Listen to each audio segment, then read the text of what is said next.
Original സ്വർണം നമ്മുടെ കയ്യിലിരിക്കുമ്പോ പൂശിയ സ്വർണം എന്തിനീ തൃശ്ശൂരിന് എന്നീ തൃശ്ശൂർ ചോദിക്കുകയാണ്.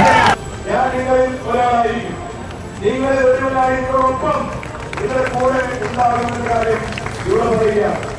ഈ നാടിന് വേണ്ടി, ഈ നാടിന്റെ പാവങ്ങൾക്ക് വേണ്ടി, ഈ നാടിന്റെ മതന്യൂനപക്ഷങ്ങൾക്ക് വേണ്ടി, ഈ നാട്ടിൽ പീഡനം അനുഭവിക്കുന്നതിന് വേണ്ടി നിങ്ങളുടെ കൂടെ പ്രവർത്തിക്കുന്ന ഒരു വലിയ ജനപ്രതിനിധിയായി ഞാൻ എന്തായാലും എന്ന കാര്യം മാത്രം നിങ്ങളോട് സൂചിപ്പിച്ചുകൊണ്ട് ഇവിടെ നടന്ന ഈ റാലിയിൽ, ഈ റോഡ് ഷോയിൽ പങ്കെടുത്ത എല്ലാ ഇടതുപക്ഷ പ്രവർത്തകരെയും LDF വേണ്ടി അഭിവാദ്യം ചെയ്തുകൊണ്ട് ഞാൻ അവസാനിപ്പിക്കുന്നു.